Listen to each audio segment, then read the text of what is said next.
And the appropriations process, essentially Congress is bound every year to pass 12 separate individual appropriations bills.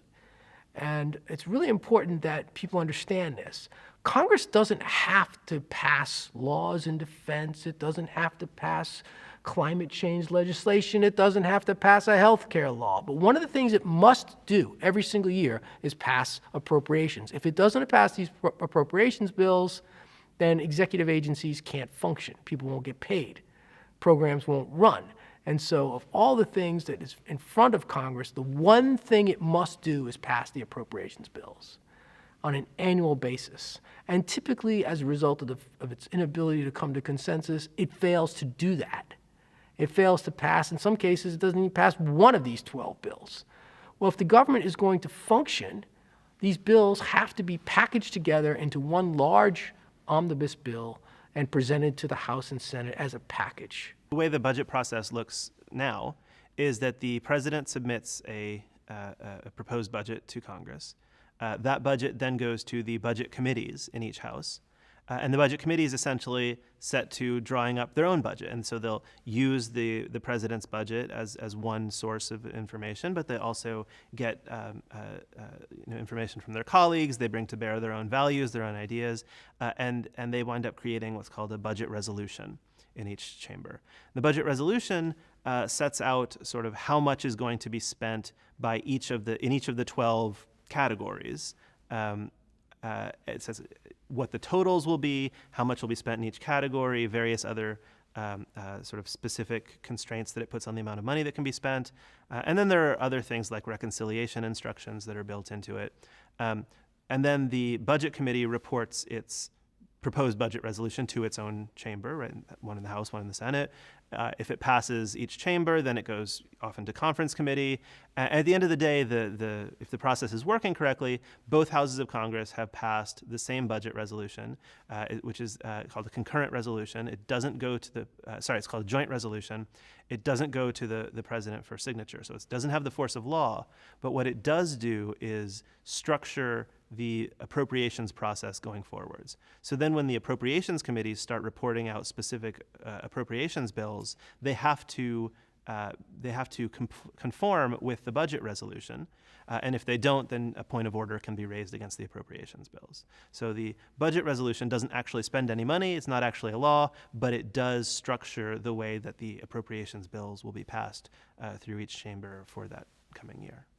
The budgetary process is so particular every year that it's difficult, I think, to characterize it other than just to tell a story every year. But I think the way things have shaken out,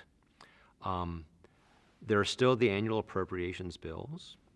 Over the last couple of decades, spending has become so controversial and so difficult to deal with in a partisan way that oftentimes the bills themselves don't pass.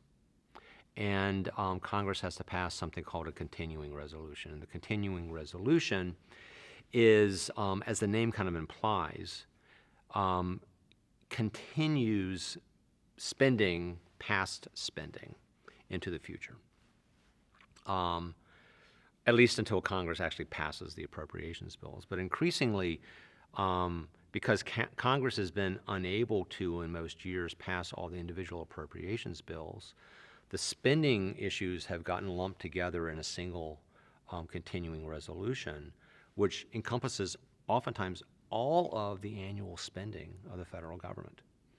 And it's that vehicle that has given rise to dramatic moments of standoff between the Congress and the President about whether the continuing resolution will pass. If the continuing resolution doesn't pass, the government can't spend money, and the government shuts down. Americans are familiar with this in a roundabout way because they're familiar with government shutdowns. Government shutdowns happen when Congress does not pass appropriations bills before October 1st, which is the beginning of the fiscal year.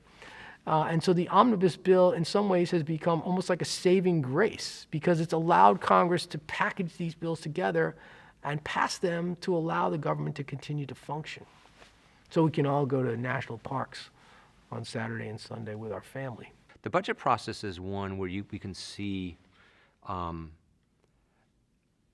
the struggles that Congress and the President have had in trying to take this old document and lay it over modern expectations. You know, the original document imagined that Congress would be, rather the government would be limited, that both in terms of continental reach, but also in terms of just the importance within the economy and society.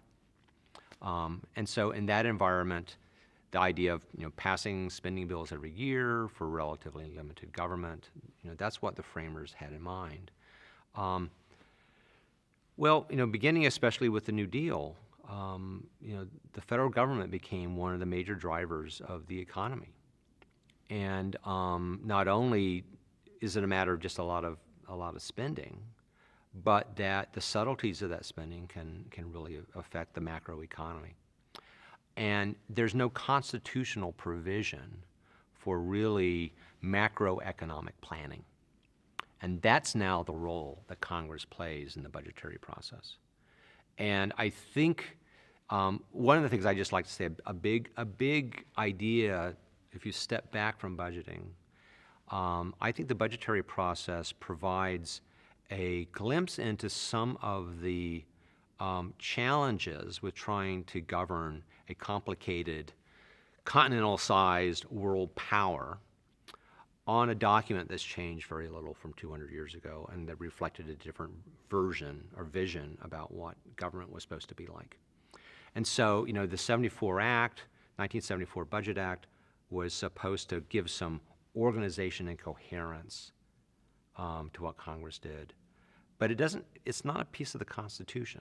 You know, it's really a series of rules that Congress is supposed to impose upon itself, and it's been unable to do that. And so Congress continues to struggle with how to bring, you know, the collective judgment of Congress into the planning of macroeconomics and the planning of big shifts in policy, and it's just been unable to do that. And I think that's the, you know, kind of the dirty underbelly of, you know, a constitution that divides up power so much. Congress struggles with trying to centralize that power, and try as it might, those mechanisms oftentimes fly apart.